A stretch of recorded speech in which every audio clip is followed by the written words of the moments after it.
आपण पाहत आहात महाराष्ट्र टुडे न्यूज।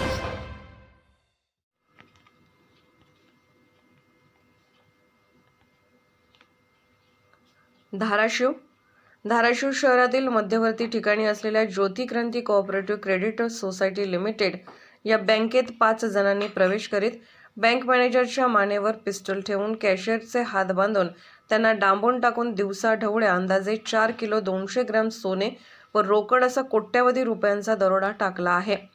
विशेष म्हणजे बँकेत फक्त दोघेच जण असताना त्यांनी दरवाजा देखील बंद केलेला नव्हता। या दरोड्याचा थरार अगदी सिने स्टाईल प्रमाणे अवघ्या 10 मिनिटांच्या आत घडला आहे।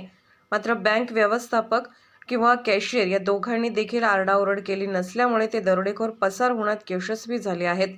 घटना घडताच बँक कर्मचाऱ्यांनी शहर पोलीस ठाण्याचे पोलीस निरीक्षक उस्मान शेख यांच्याशी संपर्क साधून या घडलेल्या घटनेची माहिती दिली। ही संपूर्ण घटना सीसीटीव्हीमध्ये कैद झाली आहे। घटनास्थळी अप्पर पोलीस अधीक्षक गोहर हसन, उपविभागीय पोलीस अधिकारी स्वप्नील राठोड, स्थानिक गुन्हे शाखेचे पोलीस निरीक्षक वासुदेव मोरे, आनंद नगर पोलीस स्टेशनचे पोलीस निरीक्षक प्रवीण कुमार बांगर दाखल झाले होते। पोलिसांकडून मिळालेल्या माहितीनुसार अज्ञात 5 जणांनी Jyoti Kranti cooperative credit society limited Dharashiv या बँकेत प्रवेश केला। यावेळी बँकेत व्यवस्थापक व कॅशियर हेच कर्मचारी उपस्थित होते। त्यांच्या खांद्यावर पिस्टल व धारदार चाकू ठेवून 50 तोळे सोनेवर 1.5 ते 2 लाखाची रोख रकमेवर दरोडा टाकला। याबाबत पोलीस सूत्रांकडून मिळालेल्या माहितीनुसार अज्ञात 5 जणांनी बँकेमध्ये प्रवेश केला होता।